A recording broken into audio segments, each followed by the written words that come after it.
us a count in, or you want me just to count down and then you can turn the switch?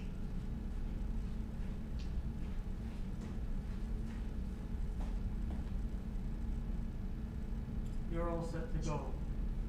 Okay. Ready when you are. We'll start in 5, 4, 3, 2, 1. Welcome to the Finance Committee meeting of August 31st. This is a virtual meeting, so all votes will be done by roll call. And this is going to be a recorded meeting. It is also being telecast live. Is that correct, Jim? Yes. Okay. So let's start with roll call. We have 14 members that have been appointed. 13 have been sworn in. Andrew, where you haven't been sworn in, you don't count towards the quorum, but that's not an issue, and you also won't be allowed to vote. Okay, you can still participate in the discussion. Mark Trudell, here. Allie Hamilton. Here. Andrew Flowers. Here. Josette Burke. Here. Susan Lawson. Here. Lisa Vanderlyn. Here. Dennis Crowley. Here. Kathleen Golich. Here. Brian Bain. Here. Doug Shea. Doug is muted. Okay. Can you hear me now? Yep. Yes. Okay. Mark I'm Sullivan. here. Alrighty. Jeff Fisher. Jeff, you're muted. Can you say here? I'm here. Okay. Let's see. Lucy Rawanowitz. Here. And our newest member, Stephen Hendricks. Here. Welcome, Steve. Our first order of business basically is to elect new officers for the coming term of 1 year. We have the chair, the vice chair, and the secretary position. Does anybody want to just make general introductions of each other first, or do we want to go straight into the reorganization? Reorganization. Okay. Nobody's saying anything. Nobody's saying anything. I know. I just want to make sure people had a chance to unmute their mics. Okay, so the first position up is chair, and upon that person receiving a successful vote, they will take over this meeting. Any nominations from the floor? I nominate Mark Trudell. Okay. I'll second it, yeah. Okay, so Yeah. Doug nominated, and second was by Susan. Susan. Any other candidates for nomination? There being none, we'll do a roll call. Allie Hamilton. Yes. Andrew Flowers. Can't Yeah. vote. He Sorry. can't vote. Can't vote. She's not sworn in yet. Josette Burke. Yes. Susan Lawson. Yes. Lisa. Yes. Dennis. Yes. Kathleen. I lost your screen. You get me? Kathleen. Okay. Yes. Brian. Yes. Okay. Doug. Yes. Mark Sullivan. Yes. Jeff Fisher. Yes. Lucy. Yes. Steve. Yes. Okay. And I'll vote yes. So 13-0-0. Thank you very much. I hope that we can continue the production that we've had over the last 3 years, working as a pretty solid team, debating the issues, and basically hopefully putting the town in a positive forward motion. It's been a confusing last 9 months, to say the least, trying to get a budget together. Now we have to revisit the other issues that we couldn't address in the spring. There's a full agenda of items. But in order to move forward, I do need a vice chair. Do I have a nomination for vice chair? I don't see any nominations, so I will nominate Andrew Flowers. Do I have a second? I'll second. I think Allie came in on the second. It was Sue. The Sue? Okay. Again. Alrighty. I'll get in there, Sue. Any other? Just question mark. Yep. If he hasn't been sworn in, can he be nominated? That's a good question. Good question. Can I? Yeah. Can I make it easy and Sure. decline the nomination? Okay. I appreciate the nomination, Mark. I think someone else. I have a lot of great people on this committee. Yeah, so I'll pass. But thank you for thinking of me, Mark. Okay. Thank you. Alrighty. That's not to say you wouldn't have gotten my vote, Andrew, but Thank you. Okay. All right, can I nominate Denny? Sure. I second.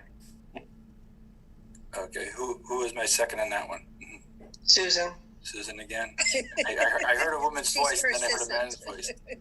Okay. Alrighty. So this is for Denny. Okay. No other nominations out there. So roll call. Ally. Yes. Josette. Yes. Susan. Yes. Lisa. Yes. Denny. Yes. Kathleen. Yes. Brian. Yes. Doug. Yes.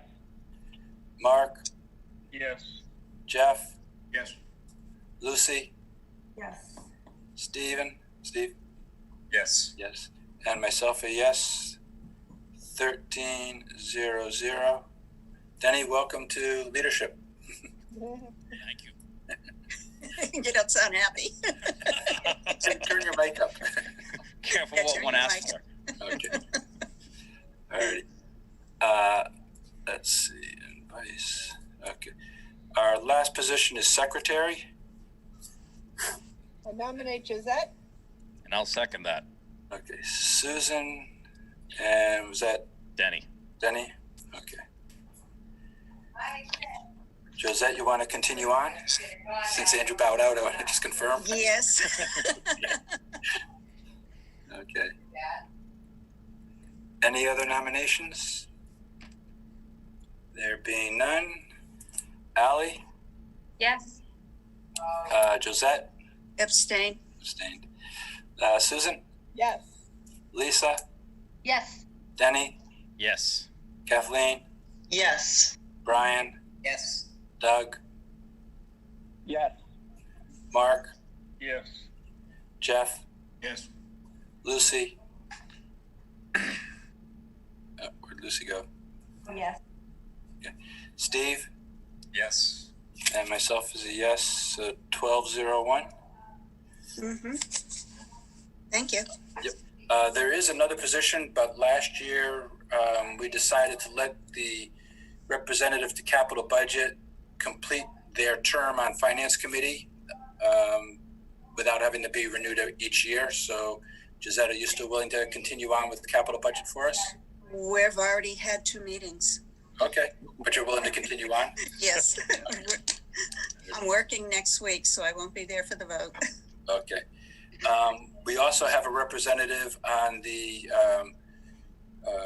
school use committee dealing with the middle school situation, and that's Susan. I'm sure she'll give us updates as we move forward throughout our activities. Is there anything that's transpired over the summer you wish to update us on, Susan? Well, things are moving along, I think very well, although it's hard to do everything by Zoom, but I think we're in very good hands. And I think we'll start to have a little more activity in the fall. And yes, I will give you guys updates as we move through it. Thank you. Okay, Jim, why don't we start with your review of the warrant? Sure. As you know, about a week ago, a week and a half ago, I drafted a memo to you folks regarding the warrant where we stand with everything. So I'll just kind of run through each article quickly, and then if you want to take questions at the end, if that works for you, Mark. Sure. Okay. And just keep in mind, I'm still waiting to hear back from council on the wording on everything. So the content of the articles are going to, for the most part, remain the same, but some wording things around here. Article 2 is the in-year budget adjustment, pretty standard article. Right now, I'm aware of two items that may need to be addressed. One is the town clerk's budget with all of these. It seems like with COVID and the elections, everything is changing. You know, there was a couple changes over the weekend for Liz. So she's adjusting and adapting, but there's going to be some money that we need to put into that budget. And I just don't know what that figure is right now. She's getting through the voting for this primary, and then she gets like less than a week reprieve, and then she goes back to the presidential election. So more to come on this, but I expect something's going to be needed in the clerk and the elections line. And the other line that I know is going to need to be addressed is the fire department's budget. We had a retirement, actually, Captain Jenks retired. The 28th is his last day. He's been here for a long time now. Tim is the senior man in the department. He was number 2, so we're going to need, there was a retirement payout there that was unexpected.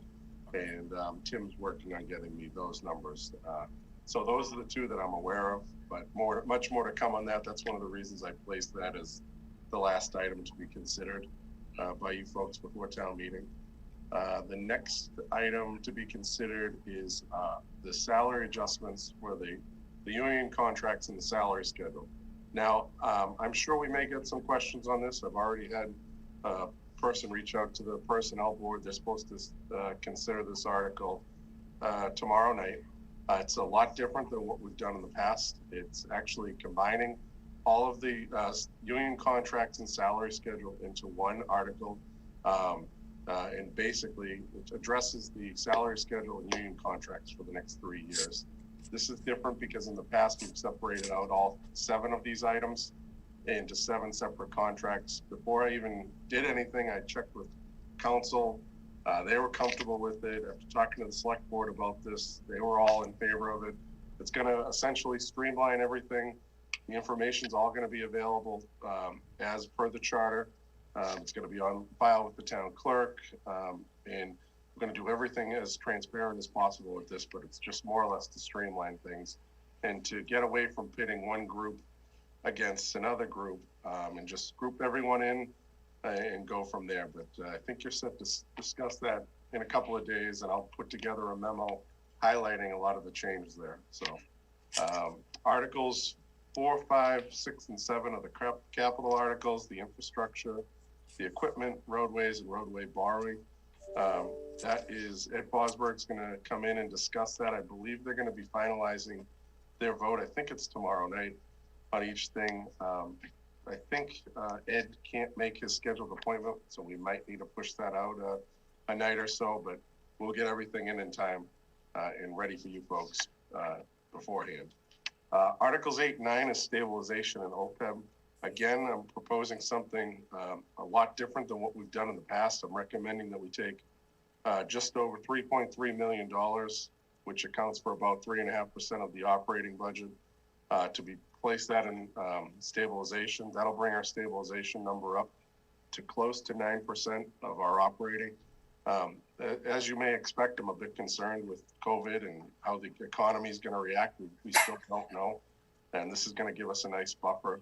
And I'm also placing, or I recommend that we place $327,000 into OPEB. This stays in line with what we agreed to back in 2018, in September of 18. It takes anything over, takes a certain percentage of up to $2 million. That's about $50,000. And then anything over that, we took, I think it's 7.5% of our free cash. So, and I can get you that memo. Everybody seems to misplace that memo, and I have it saved, but it stays in line with what we talked about September 2018. Article 10, which I think you'll maybe vote on tonight, is the school department reimbursement for the Medicaid parking in Mckinney Vento. That totals $318,000 this year. Again, we're grouping everything into one article. We started this a year or two ago, again, just to streamline everything. Article 11 is the assessor's request for technical assistance. This goes along with their recertification program. They were set to come in tonight, but the board couldn't make it, so we'll reschedule them. But pretty standard, we've done it in the past. The proposed funding source for this one is overlay. Article 12 is the Walpole Media Corp budget. Their budget, as you may recall, is we collect about $150,000 each quarter and put it into a cable account. That account has roughly about 1.1 million or so dollars in it. Each year we appropriate $300,000 to $400,000 as part of their operating budget.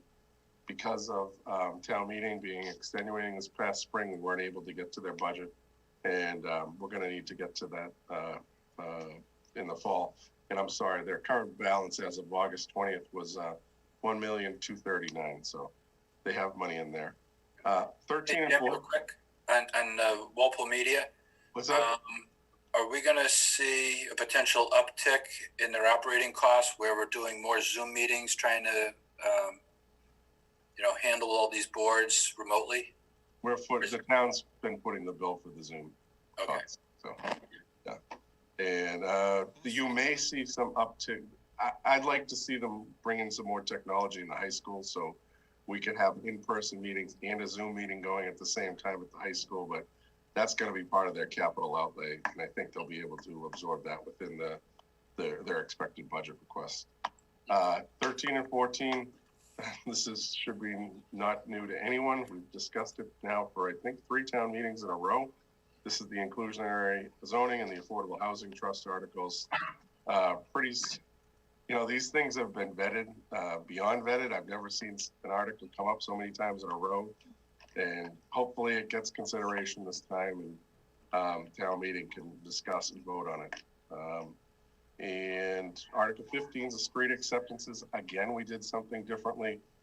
My goal this town meeting is to streamline as much as possible. So in the past, I'm getting ahead of myself. Yes. Acceptances. I have Stretch. Stretch energy code. So that was on the last town meeting warrant. We're moving forward with that, the same language as what was proposed last year, and we'll go from there. I don't think there should be any issues with it. The current building code is basically the stretch energy code, and Phil Chigorowski, I think, will be coming in to explain that. It's going to be a petition of the select board, but he was one of the main proponents pushing for that last year. The 16 is the grant for the flushing program with the water department. This was one that was, again, on the last town meeting warrant, but I tried to simplify it a little bit this year in my explanation. Basically, the request is going to be, we front $70,000, but we're not going to spend that whole $70,000. This grant requires that you put the money up front, and in the end, we expect that about $56,000 will be returned back to the water retained earnings account. I also gave you folks the balances that were certified as part of the retained earnings. For water, it was almost $2.3 million, and for sewer, it was almost $2.2 million. 17 is a plan to allow for the zoning bylaw change for outdoor dining and entertainment. This is something that came up, I think, in April, May, when the government lifted some of the restrictions that are in place, and we more or less want to make these permanent so we don't have to go through a whole hearing with the planning board or zoning board, and it just simplifies it, streamlines it, allows us to do a limited site plan review on outdoor dining and entertainment for some of the businesses downtown like Tessie's or Chris, or you've all seen Jalapeno, so let those people get some more business in there. 18 is the street acceptances, and as I was saying, we streamlined everything. In the past, we used to have street acceptances one article at a time. We checked with council, we're allowed to condense everything down, get it done in one article, and that's what that article is requesting for High Oaks, Lester Gray, Millbrook, Lady Slipper, and Shady Lane. Jim, I have a question. Yep. So at town meeting with an article like 18, will the moderator go through it and let people put a hold on a street? I mean, I can't imagine this is going to be controversial, but I'm just trying to understand the grouping. So let's say I had a problem with Millbrook. How will members of town meeting address concerns for a particular street acceptance? I think this article is an example. Shooting from the hip, I think what you could do is if you had a problem with Lester Gray, you could stand up and say, I have some questions about Lester Gray, and could you answer them? Carl Baldoff, the town engineer. Okay. Give Carl the questions. If you're not satisfied with his answers, you can make a motion to separate Lester Gray from the rest of the article and vote them separately. Okay, all right, thank you. Okay. So Articles 19, 20, 21, 22, and 23 are all citizen petitions articles. 19 relates to a solar overlay district request from Harwood Engineering. They're located on South Street, just after Southridge Farm there, right after the bend before Shield Construction, their old building. And I think it's a good proposal. They're going to come in. There's nothing really around there. There's basically swamp land in the back. And they're looking to just expand on that area. And they'll give a whole proposal. I actually haven't seen it yet. So can't speak to it too much. Just we talked about it a few times with them, but I haven't seen what they're proposing. But for the most part, these zoning overlay districts with the solar have gone through. That we've done 3 in the past, one on Industrial Road, one in South Walpole at Bird Machine, and one in near the kennel off of West Street, off of Renmar. And they brought in some revenue, and they haven't really been in too much of a burden on the town at all. Article 20 is once again kind of a repeat from the Springtown meeting.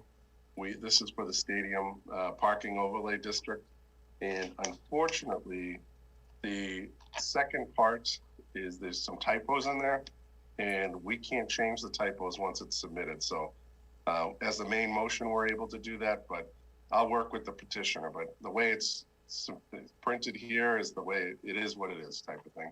But we can change that around. But for the most part, the intent hasn't changed. They're just looking to allow the parking in South Walpole. And Cindy Hogue, I think, who lives across from the church there, and Jack Wiley is going to come in and speak to that. The last 3 articles are sponsored by Richard Pila. 2 of them were on the Springtown meeting relating to capital budget and what we do with the money. And then the third one is a bit of a new one, and it's interesting. It's relating to the state pension system and the State Group Insurance Commission, but it is submitted as one article. So I'm sure Mr. Pila will come in and explain his intent to you when he's scheduled to come in. So with that, Mark, if you'd like, I'll take some questions, and then I know we have some items on the. We have some tentative votes on this schedule here. If you're comfortable, if not, we can put it off. So, do you want to open it up to questions, Mark? Sure, we'll open it up. Since I can't see everybody, just unmute and call out.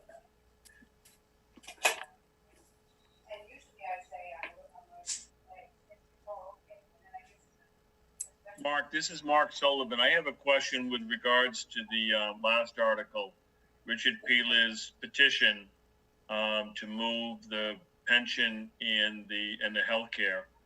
Is that something that you have to get permission from the state? In other words, if we offer to move there, but what if the state doesn't want us to move? Or do they automatically accept you? You asking me, Mark? Well, yeah, through the chairman, I'm asking you, Jim. Okay. All of these articles submitted by Mr. Pila, I have a lot of questions about, and this office wasn't consulted at all on these ones, so I really have to leave it up to Mr. Pila. But initially, shooting from the hip on that one, I don't think it's what he's proposing can actually be done in either one of these. The first item he's looking to do is to see if the town will vote to transfer the percentage of assets representing the current and future pension retiree contributions to the state pension system in order to take advantage of the excess investment returns realized by the state versus the Norfolk County pension system, whereby the state is less expensive, more diversified, and more prudently managed than Norfolk County, thus resulting in savings for the town. What an insult. So, saving in the town of Walpole millions of dollars with future and less appropriations required will lower the town's assessments further resulting in lower taxes needed to fund retirees' pensions or do anything in relation thereto. So to me, when I first read that, I'm like, okay, that's one article. But then he also includes this as part of the article to join the state group insurance commission healthcare system as opposed to the regional healthcare system in order to take advantage of its volume discount rates that will be substantially lower premiums without changing healthcare providers' co-pays, which in return will result in significant tax savings in the future or doing anything in relation there too. So the way it's written, it doesn't make a whole lot of sense. The pension system's one issue. I mean, I don't know if you can legally change pension systems. I've never heard of a town doing that. How do you change pension systems without consulting with the employees? Yes, there's taxpayer money that goes into the pension system, but there's also employee money that goes into the pension system. So is that legal? Do you need to consult with the employees before moving all of their pension over to another retirement system? And who's to say that the state was even open to taking us? Or will Norfolk allow us to leave? And then the other part of the article with the group insurance commission, that's not up to town meeting to decide. It's up to the select board to decide. The select board enter into recently, within the last year, 2 years, into an agreement with the employees to once again change the health insurance contributions to go to a similar type of system as the state offers. And what it says here, without changing healthcare providers and copays, that's impossible. The state does not offer the same people, the provider that the town offers. Right now, we get it through Maya. We offer a GIC benchmark plan, and we also offer some people pay 30%, some people pay 20%, some people pay 40%. It's just, I think there's a lack of understanding how these systems work, and it's unfortunate that it was submitted this way, but it is what it is, and we'll deal with it. Okay, thank you.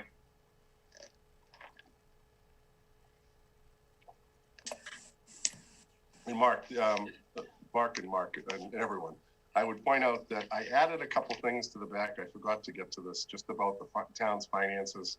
And I want to highlight this for anybody who might be watching. So our free cash was certified just this month at $5,773,783. I will get you the breakdown as to where the funding sources came from, and once we have that discussion and everything. But that's a good number to start with. Why am I proposing that we put so much towards stabilization? It's pretty self-explanatory. I think we need the money set aside. I'm also proposing that we put $500,000 in free cash, roll it forward each year. We've been doing about $200,000 the last 2 or 3 years. I think we should up that to 500 to give us more flexibility, because the state budget is only set through October 31st, which it's level funded, and it's fine, we can work within it. But after October 31st, I think after the election, it's going to be, free game, and cuts are going to have to happen, because they're going to have to make up for their loss of revenue at the state level one way or another. We budgeted for a 10% budget cut at the state level, but I really don't know where we're going to come in at that. Our reserve fund is currently budgeted $460. We had budgeted in the past between $150 and $210. I think we should keep it at $460. And if the finance committee is comfortable with moving forward with the salary schedule and union contracts, fund that through new growth, because new growth is coming in very, very good at this point. Dennis, our town appraiser, explained to me that it's probably going to be about 1.5 or so million. He hasn't finalized all the numbers. They don't get finalized until after town meeting, but we budgeted 650 to give you some perspective there. So we do have a buffer in there if we need the money. Some other items of note, I gave you the various account balances as they stand. As of 6:30, stabilization stood at almost 5.2 million. And our market balance at OPEB was just over $4.6 million. So finance-wise, we're still we're preparing for the worst, because we just don't know what's going to happen. But I think we have plenty of pockets and backup to dip into when or if that cut comes. Hey, Jim, real quick, in the last round of budget talks at the State House, did their number that they tossed out, because they saw a spreadsheet, but I couldn't remember what our number was that we were projecting, was what they tossed out similar to what we were already carrying in our budget, or was it more favorable? The number they've tossed out from the last I've seen is more favorable. But there's a huge but in there. The but is it was only up until October 31st, and I haven't seen, and Jody and Marilyn, feel free to jump in. I haven't seen anything past October 31st. Okay. Marilyn's shaking her head no, and Jody, have you seen anything? No. Bridget, have you heard anything? No. Okay, so So still a basically, lot of questions open. the state budget runs through Halloween and that's it. Yeah. Yep. Trick or treat. Okay. Alrighty. Any other general questions for Jim before we start looking at some of the articles? Yeah, I had a general question. Has town council taken a look at, Richard Pila's, articles? She has all the articles, but I have to follow up with her tomorrow to see if she's finished her review before the select board's meeting. I know I've really been focusing on with her as to what to do with the warrant as far as, because the warrant always says shall take place on October, this year, should be October 19th, which is the third Monday in October. I think after talking to Deanne and talking to Ben, the select board may sign a warrant tomorrow night or authorize me to go forward with a town meeting on Saturday, October 17th, which is similar to what we did for the spring. So I have to follow up with her on the wording on all the other articles, but she has everything. Okay. She hasn't provided an opinion. I guess my question would be this: before we hear from him, will we have her opinion? Yes, I will. Yeah, I will make sure of that. Okay, thank you. This is Mark Sullivan. I just have one other question. Jim, this is in regards to the second attachment, the free cash calculation and the retained earnings. I'm just wondering, there are sheets 2 and 3 go into the retained earnings, but they seem to be the same sheet, but with different amounts. And I'm wondering what the difference is between the two. I'm pulling it up right now. One was for sewer, the other was for water. It's a similar calculation, but sewer and water each have their own separate sheets. Okay, That's correct. that's it. Great, thanks. Yep. Jody says it's correct. It's correct. Thank you, Mark. Yep. I had those sheets right in front of me because I was looking at them earlier. Okay. The numbers are real close, Mark. I was surprised too. Really off by like $100,000. Jim, does this free cash address anything in the way of what we are anticipating getting back from COVID expense reimbursements, or this is if everything went through and we had to pay everything, this is what our true free cash is?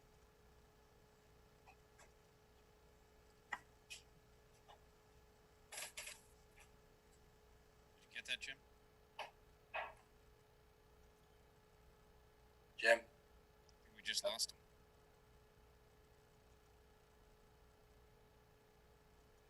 Did we lose him? He disappeared. You That was a disappeared, tough yeah. question, Mark. Jeez. Right out. Yeah, actually, I'm trying to see if he's still on the participant list. He's not. His picture disappeared. Yeah. Let me handle that one for him then. Well, actually, Marilyn might be able to cover that. So the free cash number, is that basically our true free cash, or does that say this is our free cash exclusive of the COVID stuff that we socked away on separate accounts for reimbursement? Sorry, Mark. I got bounced offline for a second, but I think I caught most of what you said. Our COVID money is totally separate from this free cash.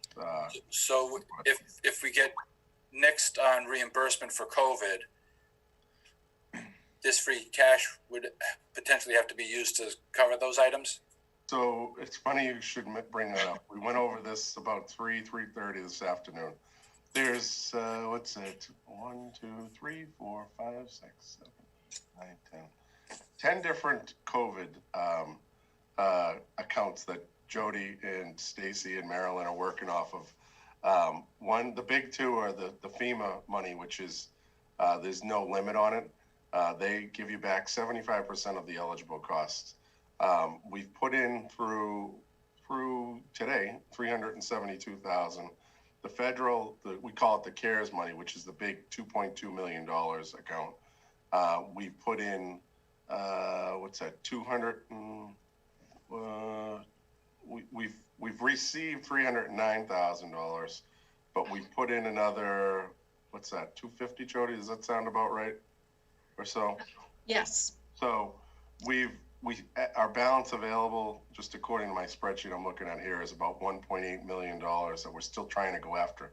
But we just can't go after that money and say, okay, Jim needs a new computer or phone in his desk.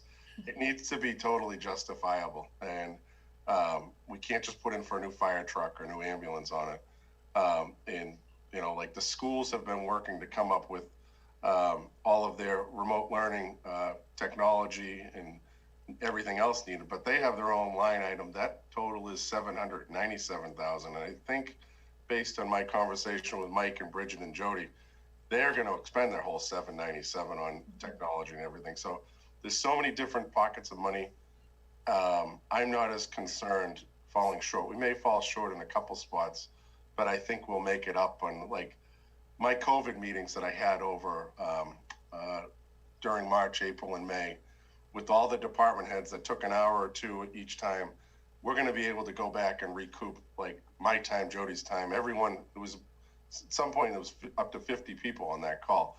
We'll be able to go back and get that money there. So I'm not as concerned with that money. That's one of the reasons why the $5.7 million, we have a use identified for all of that, except for that extra 500, but that I suggest we carry forward. But that is going to be our first buffer there. Okay, so did I miss anything, Jody? The only thing I think I would add is that FEMA expires on September 27th. So our understanding right now, although we're confirming with our contact at FEMA, is that everything has to be received and paid by that date. We're hoping that we're going to get an extension on that, because it's really tight and doesn't give us, all that much more room.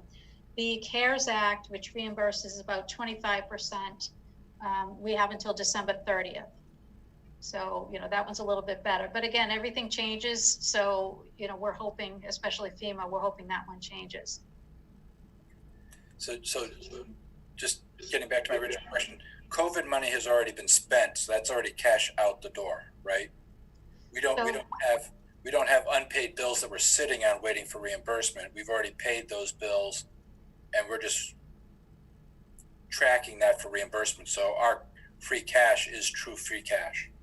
The free cash that we got, the $5,773,000, is true free cash. Okay. All right. So what happens is, for the CARES money, we put in for $309,000. We were paid $309,000. We're incurring more expenses, so we'll do another submission. And once we get that money, then the expenses that we put through the general fund will be changed or reclassified into that CARES money. Okay. So it'll come out of the budget. Alrighty. And then I think the only other thing that I would mention is, when all is said and done, and we get audited by FEMA or by CARES, we do run the risk of them coming back and saying, we paid you X amount of dollars, but you know what, you put this through and we're not going to cover it. So that's the only risk that we have, and we would have to, offset that with the budget. Okay. When that happens, could be, 2 or 3 years down the road for FEMA. Hey, Mark, question on that topic. So any money that comes in for CARES Act, FEMA, anything COVID related, those go into separate accounts, and we can spend it when it comes in. We don't have to, or reimburse ourselves when it comes in. We don't have to wait for it to clear as free cash next year, correct? That's correct. It's basically reimbursing what we've expended. Excellent. Thank you. You're welcome. Let's take a little bit of time and get into a couple of our articles. You said Board of Assessors is not available tonight, right, Jim? No, Dennis said they couldn't make it. Okay. Is Water Department available? Yes, I see Bernie. I think Bill might be on here too. Yeah, I see Bill. So, yeah. Hi, Bernie. Okay. So we don't delay them. Let's grab them real quick. So it's an article we've already talked about in the spring. I know Steve might not be quite familiar with it, but at least we can, turn them loose hopefully in a little while. So can we get sewer and water on for Article 16? Sure. Bill, do you want to handle this one? Okay. I think your comments that you wrote up, Jim, really cover it really good. Does anyone have any questions? It's basically an asset management project, which will allow us to locate and document the location of various water appurtenances. And as Jim said, there's a grant and we'll get most of the money back. And it's something that Bernie, our superintendent, has requested. And the grant is still available, I believe, until sometime in November. So the Sewer and Water Commission voted 5-0-0 to support Bernie's request. If I remember correctly, Bill, wasn't this an interest-free grant? I don't remember. Bernie, do you remember on that whether... It will be interest-free. Yeah. Thank you.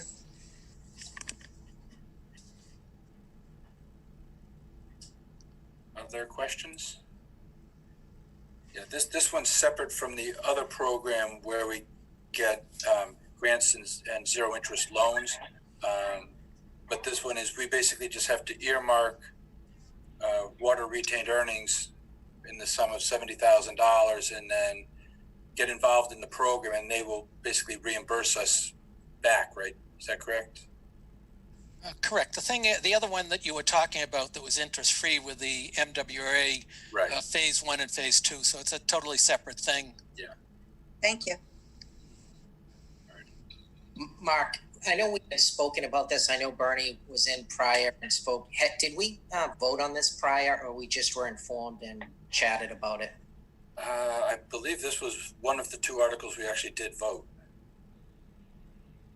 Because there was a couple that we had to move to reconsider because we had already voted favorable action and we had to take them off. Okay, thank you. Yep. Any other questions or concerns on 16?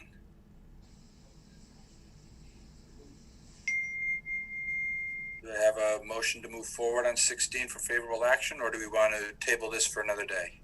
I'll make a motion to move forward. Second. That was Brian, and was that Josette who seconded? No, it wasn't. Kathleen? Kathleen. Susan may have beat. Yes, I saw heads bobbing. I couldn't see any mouths. Okay. So we have a motion for favorable action in the amount of $70,000 from retained earnings for Article 16. Motion by Brian, seconded by Kathleen. And time for our roll call vote. On my list. Okay. Allie? Yes. Andrew cannot vote. Sorry. Josette? Yes. Susan? Yes. Lisa? Yes. Denny? Yes. Kathleen? You're muted, Kathleen. You're still muted, Kathleen. Yes. Brian? Yes. Doug? Yes. Mark? Yes. Jeff? Yes. Lucy? Yes. Steve? Yes. And myself is a yes. 14-0-0. Oh, sorry, 13-0-0. 13. 13. That's right. I can see still. Yeah. 13-0-0. Favorable action. Thank you very much, Mr. Chairman. You're welcome. Yes, thank you. Yep. Thank you. Water retained earnings. Okay. Mark, do you mind if we get to the school department one next? That's next, yep.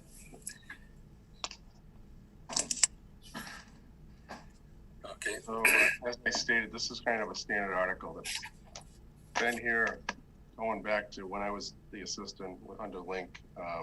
He chased down some of this money, and it's kind of grown. Last year was high. This year it's lower than last, but it's just the school counts on this money. I know Mike and Bridget are here. I'm sure one of them can talk to this, but do one of you guys want to talk to this? Mike? Yeah, I could talk about it, Jim. So we basically anticipate that this money is going to come in as reimbursement, and we deflate our budget. So in the case of the Medicaid salaries, those individuals are paid from the grant funding. They're not in the operating budget. So we count on this reimbursement to pay them in the current fiscal year. When it comes to student parking, that money is used to offset the yellow bus contract. So we deflate that as well to offset it, the bus contract. And the Mckinney Vento is generally relatively small. We've used that in the past to purchase vehicles, vans for our special ed program, or for special ed funding that we did not budget for. Quick question on the parking, where students are going to only be attending 2 days at the high school. Is there a mechanism by which underclassmen can buy in for those extra parking spaces, and then is there going to be a reimbursement back to the people who already paid in? Yes, Mark, that's pretty accurate. It's exactly that. You summed it up pretty well. We will be offering them up.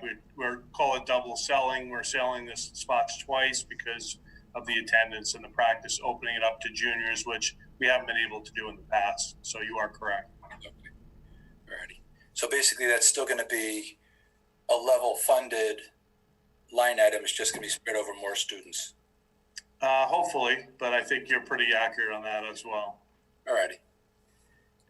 Mike, could you, because we have a new member, would you go over broadly the Medicare reimbursements? Go over broadly what these three things are for our new member? Sure. So what each of the three are? Please. Okay. So starting with the Medicaid reimbursement, our specific individuals who provide Medicaid type of services, medical services to a particular group of students are eligible. We're eligible for reimbursement. We have a staff member who compiles and submits all the hours of these services that are provided, and they are sent into the state for review, and then a reimbursement is generated. We project what that will be and hope that that will come in close. If you notice historically, this is a good year to talk about it, because last year we came to the finance committee with a concern that we had that our $500,000+ Medicaid reimbursement was going to fall off by about half. And we were very concerned that there were changes made to the way that Medicaid is calculated and the way that reimbursements were handled. Some were not going to be eligible any longer. And the changes really made it difficult for us to apply. So we projected a cut of a half, and we're pretty much at that point now. So we're at about 280,000 in the end, which is a little better than we thought. But again, it's a projection. So that's Medicaid. As far as the general fund for student parking, the parking fees are collected from students who pay $200 a spot to park for the year. And that money is put toward the yellow bus contract. We intentionally project that will come in around 34 to 36,000, and we deflate the cost of the contract by that amount in anticipation of that revenue. And again, that's a projection, but generally we're okay. And as Mark pointed out, this year is going to be a little different, but we're hopeful that, the double selling of the spots will allow us to recoup most of that revenue. Mckinney Vento is a federal mandate to provide transportation for homeless students within our district. And it has run the gamut of 100% reimbursement for those services, which is where it started, and then it slipped to about 50, and now I think we're down to somewhere around 40%. Fortunate part for us is we don't have a lot of students like a lot of the bigger cities do, and this is a huge impact for them, but it's whittled its way down to, for us, about $12,000 this year. So not a tremendous impact given the size of the operating budget for the schools. So that money is generally I try to allocate it towards our special ed transportation program. You'll see that I don't go for capital funding for those vehicles, and this money is able to offset that need. So that's a general overview of funding for all three of those. Thank you. You're welcome. Okay. Other questions on Article 10? Do I have a motion for favorable action on Article 10? So moved. Second. Okay. I heard Susan second. Who was the first? Josette. Josette. Mark, I got a question, Okay, go ahead. if I may. Mike, can I ask, does the school department pay to maintain the school parking lot? So general repair, replacement of curbing and blacktop, the surfaces like that, no. We do incur the cost for lines, so we're having the whole parking lot relined, and I've taken on that obligation over time.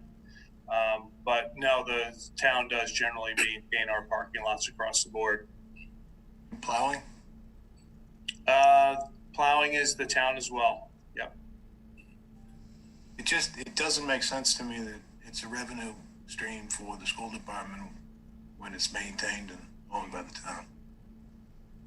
Joe said, I know I brought this up to you last year, but can you explain the lottery system?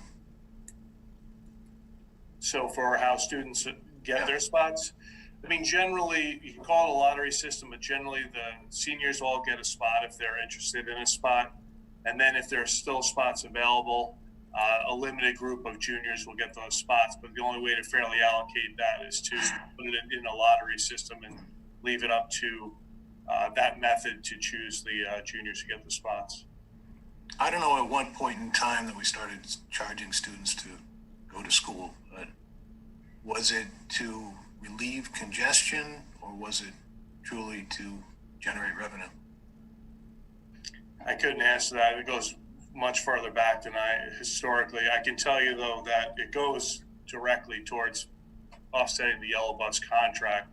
So it's a supplemental to our budget. So taxpayers aren't funding that portion of the yellow bus contract.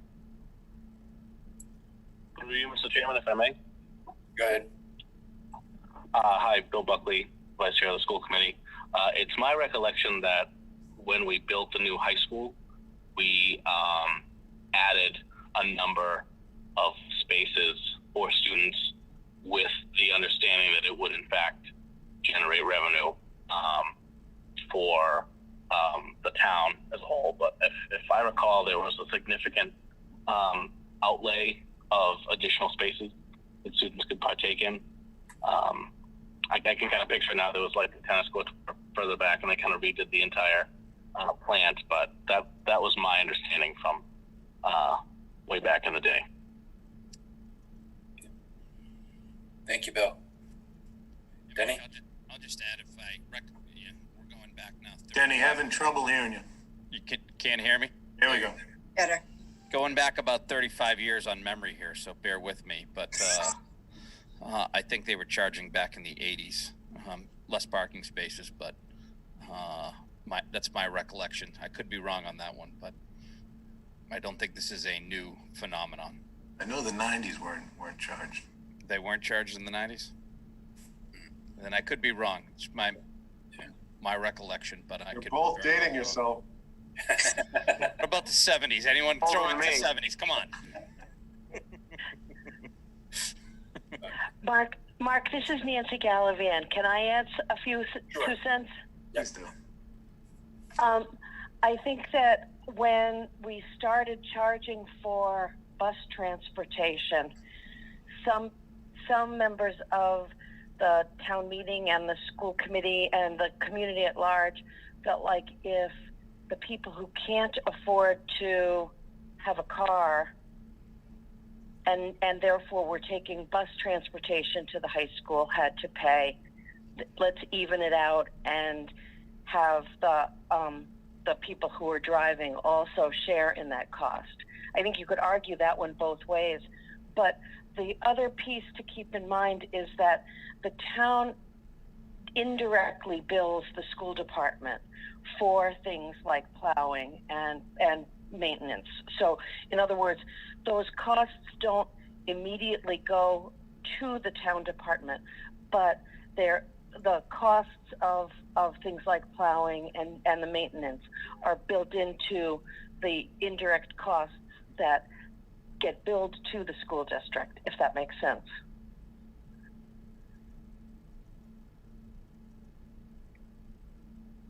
That makes sense to me, Nancy. Thank you. You all set, Jeff? Yep. Okay. Other questions? Okay, so we have a motion for favorable action in the amount of $318,734 from free cash, made by Josette, seconded by Susan. We'll do our roll call. Ally? Yes.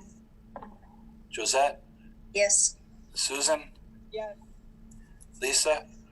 Yes. Dennis? Yes. Kathleen? Am I not coming through again? Yes. Gotcha now. Okay, Brian? Yes. Doug? Yes. Mark? Yes. Jeff? Yes. Lucy? Yes. Steve? Yes. And myself is a yes, 1300. Okay. Thank you, Mike. Thank you, Bridget, and the school committee. Thank you. Thank you. Thank you. Okay. Let's see. So we've taken care of 16 and 10. OPEB and stabilization.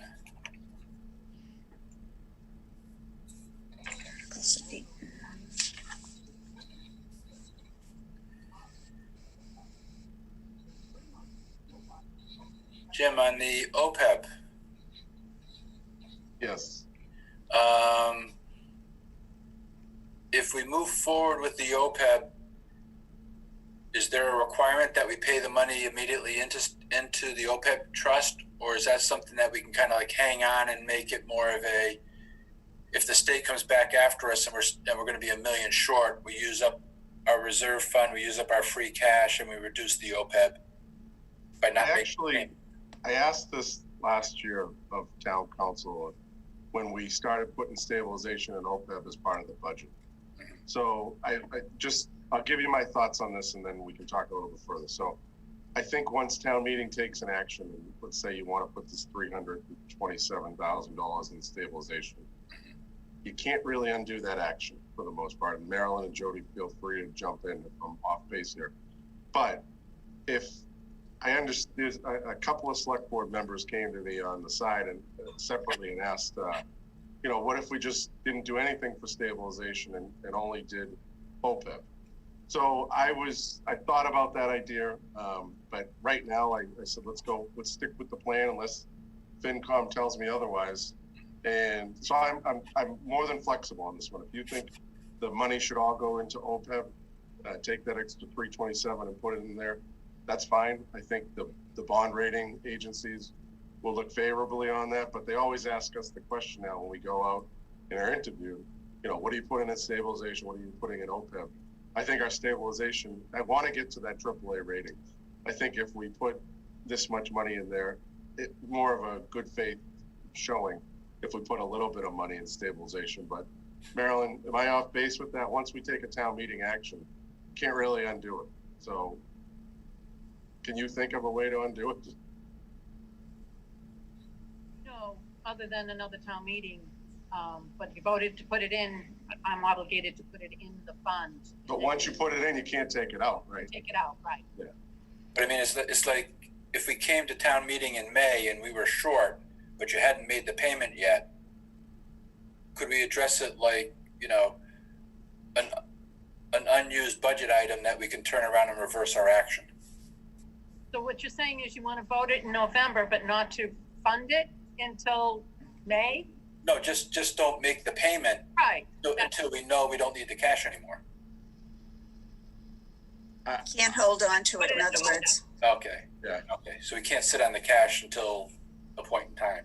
Okay. So I think, Mark, if you guys, the committee wanted to be conservative, instead of putting any money in OPEB, just put take the 327 and group it with the 3.3 or 3.5 million and do it all in there. And just, I think we should be upfront with town meeting and tell them what the intent is. We're putting this aside for our rainy day fund, but if things are okay next year, our intent is to put extra money in OPEB. You know, that's where you want to go with it. Well, I wouldn't increase the amount going to stabilization. My thought would be is that we defer making the $300,000 contribution to OPEB until Springtown meeting when we say we've got $800,000 in free cash. The state numbers funded us adequately enough so we don't have to take from free cash, and then we turn around and say at Springtown meeting we vote the additional money into OPEB out of the free cash that we have. So we'd have $800,000 in the spring, knowing that if everything goes well, we're going to put 300 and something into OPEB. I think that's just not have the article. Yeah. Sorry. Yeah. So basically, there'd be no action on the OPEB, but there would be action on stabilization. Yeah, and then you take your free cash carryover would go from 500 to 800 something. 827. Yeah. Okay. Not knowing what the state's going to do, I'd rather hold off on moving on this article unless somebody's, dead set on making an action that we want to go forward at this point, or we can split the article. Mark, we could just do it again. We can have the same article in the spring. Yeah. So we'll, the fiscal year won't be over. Right. We'll still be able, if we were able to do so, stick with the plan that we agreed to in 2018. And I think Jody or Marilyn, do you guys see a problem with that? Jody's saying no, Marilyn's saying no. Okay. I mean, you're going to have free cash in the spring. It's just a case of how much and how much do you want to put into OPEB in the spring. Are you going to put money into stabilization though? Oh yeah, I definitely would go forward with stabilization. The question is, do we want to vote tonight or do we want to kind of wait and see what kind of action the state might take in the next few weeks as they get closer to having to make a decision on their budget going forward? But aren't we going to have to go to town meeting before we know what the state is doing? It's a It's very possibility. possible. Yeah. So why don't we don't need to vote tonight. We got plenty of time between now and then, so let's decide before town meeting what we want to do. But I don't see any reason that we need to vote tonight. Okay. Yeah, I mean, at some point we want to make sure that there's a motion in the booklet that goes out. That's so fine. Sometime between now and the 20th of September, we'll make a vote on something, but we don't have to decide right now. So the last day for you folks to vote is September 17th. Okay. Booklet's going on the printer on the 19th, so that's fine if we put it on the last agenda on the Thursday, but yeah, if the general consensus, and I'm not seeing any pushback here, is let's go forward with a zero on stabilization and keep the status quo. And zero on OPEB. Yeah, zero on OPEB, status quo and stabilization. Yeah. Okay. Is that the stat? Can I take a straw poll, Mark? Is that kind of sure? So we can plan with consensus. So Jim, this is Mark Sullivan. If we put money into OPEB, and in the spring you have a shortfall, would you draw down or make a recommendation that we draw money from the stabilization fund to cover the shortfall?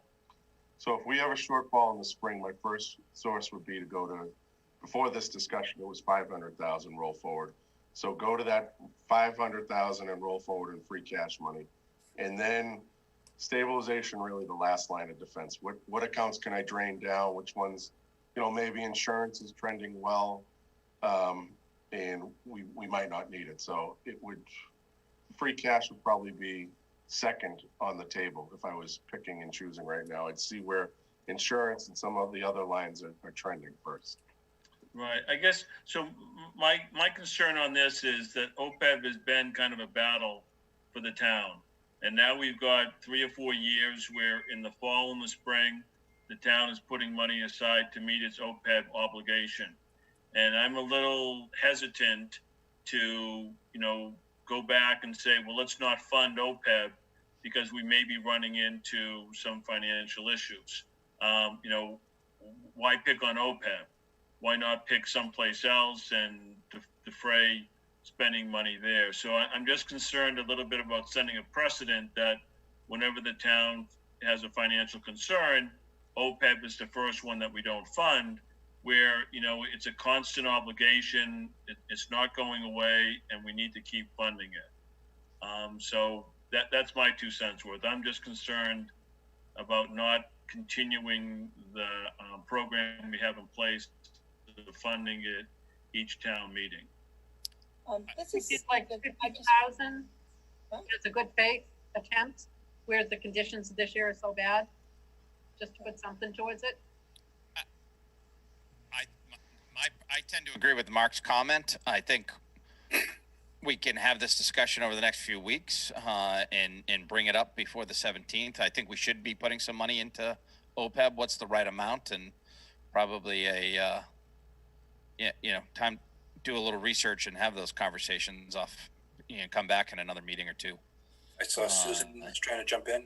Yeah, my concern is that this is a great unknown. We don't know what's happening with COVID, what's going to be happening between now and the Springtown meeting. And the problem with OPEB, and I acknowledge the obligation that we've taken on to fund this on a regular basis, but once it goes in, it can't come out. And that's my concern. If we find ourselves in desperate straits, and let's hope that COVID is not going to be, every couple of years. So it's not like, oh, we've hit a bump in the road, let's ditch OPEB. I think this is a crisis, really, and it's still looming. We don't know where it's going. So I would really, my feeling on this is to hold back. And then if things are not, fall, in the right way in the spring, we can, deal with it. But there's time. We can talk about it between now and the 17th before we have to make a decision. But I think this is unprecedented times, and I think we need to make sure that we can cover our operational needs. That's my thought. Actually, I just got a reminder that there is a raise your hand option so I can see your screens as opposed to just unmuting. Might be a little easier to call on people. We can also turn around and just say, if we want to make sure that there's a larger number for free cash and we set that number, we can turn around and say, okay, 3.1 million to stabilization, 250 to OPEB. And then we go back in the spring and says, we're going to do another 150 to OPEB and another 200 to stabilization in the spring. I think it's just a case of protect ourselves by having enough free cash handy, not knowing where the state's going with their budget, as opposed to turning around and saying we have to start cutting some budgets after we've gone through a second town meeting, not knowing where the state was going to end up. Just another fallback that we have, and I think I mentioned this in my comments, but we still have the reserve fund, which is currently at 460. So that would be another line I'd look to. Okay.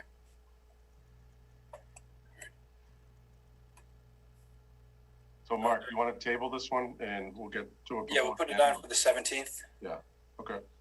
Okay.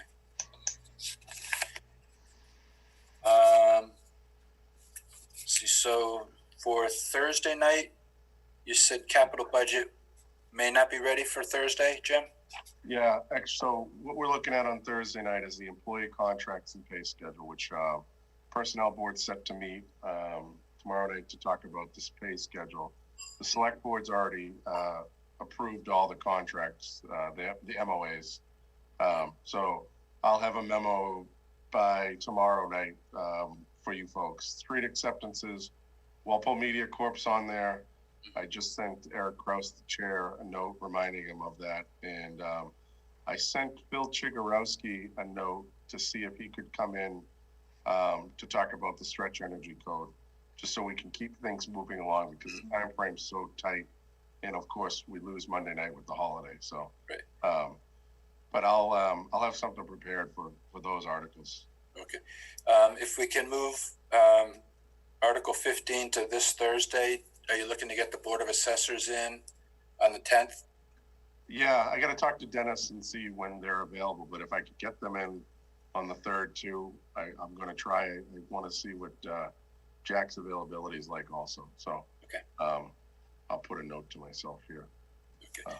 So given that we're going to have Article 3, Walpole Media, street acceptances, possibly Stretch Energy, and possibly Board of Assessors, does anybody have specific questions that they want to put on the table now so that we can get answers or adequate documentation beforehand? Just when of this question. Hang on. Let's go with Andrew first, and then we'll come back to Jeff. I have a question for Jim about Article 3. Are we voting on the union contracts? I know you were talking about combining different aspects of this with the salary schedule. Are we voting on union contracts this Thursday? And if so, can we get copies of those union contracts to all FinCom members as soon as possible? Because those are really long contracts to digest before Thursday. So, Andrew, the charter requires me to provide the changes to all town meeting members to each contract. You know, what, you know, you're proposing a COLA increase. What else is being changed? So I already have that written up. I had to have it written up for the select board. So that'll be ready to go. If you want the full contracts, I can get you those. And they're actually available online right now. But I'll get you the summary of the changes and everything, the exact cost of what each contract is costing and everything. So yes, all the contracts are included in Article 3. I'll say Jim. Hang on, I have Jeff next. My question was the 3 citizens petitions. When are those scheduled for? Those are scheduled for September 14th. 14th? Actually, all 5 citizen petitions are on that night. Okay. The 14th. On the 14th. Yep. I mean, rather than waiting for him to speak to it, is there any information we can get to back up, you know, just some of the language, you know, stating the state fund is more diversified, just anything? I can certainly ask him for some information. Thanks. Okay. Okay. Who else was next? I heard another voice. Josette? Yes, Jim, on the budgets, prior to us going in hibernation, most of these contracts were pretty well approved of, with the exception of one, I believe, by the Board of Selectmen. And then we froze when we did the town meeting and we didn't address it. Is my understanding that everything is as it was 6 months ago as far as the contracts? You are correct. Yeah. I don't have my notes in front of me, but they're modest increases. I believe first year is 1.5 or 2% for each contract. So okay. And I'll have that broken down for you guys, the dollar value and everything. Thank you. The latest you'll get it is tomorrow night before I leave. Okay. And those were all going to be retroactive, effective to July 1st? Correct. Okay. Denny, did you have a question? I thought I heard your voice. Nope. Okay. Alrighty. Any other questions we want out there in preparation of Thursday? We're staying Zoom, correct? Yes. I had a discussion with Patrick about getting into town hall and the state requirements based on number of people and square footage. We might not even be able to get the entire FinCom into any room in town hall based on the guidelines of square footage and population. So we will be staying Zoom. Excellent, thank you. Alrighty. I also had a request from Josette and Susan. They'd like to make a couple of announcements. Susan? Before I get to what Josette and I are going to talk about, I just want to shout out to the rec department this summer. They did a fabulous job with the pools and the camps and so forth. And so, you know, just great job. And I wanted to say that publicly. The item that Josette and I spoke about was the fact that Claire Abril, who has been our secretary for ever and ever and ever, all the 10 years that Josette and I have been on FinCom, and I don't know for how you know, the history prior to that, but my understanding is she's been with us a long time. she is no longer going to be working with Finance Committee, and I think that it would be nice for our group to send her, I don't know, a fruit basket or a bouquet of flowers or something along those lines from the Finance Committee. And Josette and I would be happy to take care of this, but we didn't want to sign the Finance Committee if people, we didn't have a buy-in. And I'd be happy to front the money, and when we get together someday, I'm thinking, up to $5 a person, perhaps, something in that order. If you're not interested in contributing, that's fine. If you wanted to, we could collect it later on. So what's the feeling of the group? I'm up for that. Yeah. You got Venmo? Venmo. No, I don't. Sorry. I figured, but it was worth asking. As the vice chair, you can collect any. Oh, perfect. The first duty. I will gladly do that. Okay. Alrighty. All right. So Just a thought. There were a lot, there's members that aren't here now that have worked with her in the past. I don't know if it'd be appropriate to reach out to former FinComs. Thought. I think that gets to be a bit much if we can kind of keep it to our existing board that have been with her for at least the last 10 years. I know because of the virus, we never really had the opportunity to say goodbye to her or anything. So I think this would be a nice appreciation for all she did, because she went above and beyond in more ways than one for all the years I've dealt with her. Yeah. Okay. All right. You got a thumbs up. Okay, great. Okay, thank you. Thank you. So are we really sending to Denny? Yeah, I'll send you a check. Yeah, you guys tell me what, I'll send you, you tell me, we'll order it, I'll pay for it, and then send me the money. I'm on the Venmo, I'll take care of it. Okay, all right. Address, Denny. Yeah, Anything else? just give me my credit card. You guys place the order. Anything else for our town officials so we can turn them loose? Okay. No, they're doing an amazing job Yes. under the circumstances. Yep. Kudos. Financial department is great. Got a good team in place. Yes, you do. Okay. Hey, Jim, do I have to do a roll call to adjourn? Do you mind? Sorry. I will do that. I Move did to it before, just wanted to make sure. Okay. I'll entertain a motion to adjourn So moved. by Susan, Second. seconded by Denny. Okay. Alrighty. Motion to adjourn. Ally, Yes. Josette, Yes. Susan, Yes. Lisa, Yes. Denny, Yes. Kathleen, Yes. Brian, Yes. Doug, Yes. Mark, Yeah. Jeff, Yes. Lucy, Yes. Steve, Yes. and Mark.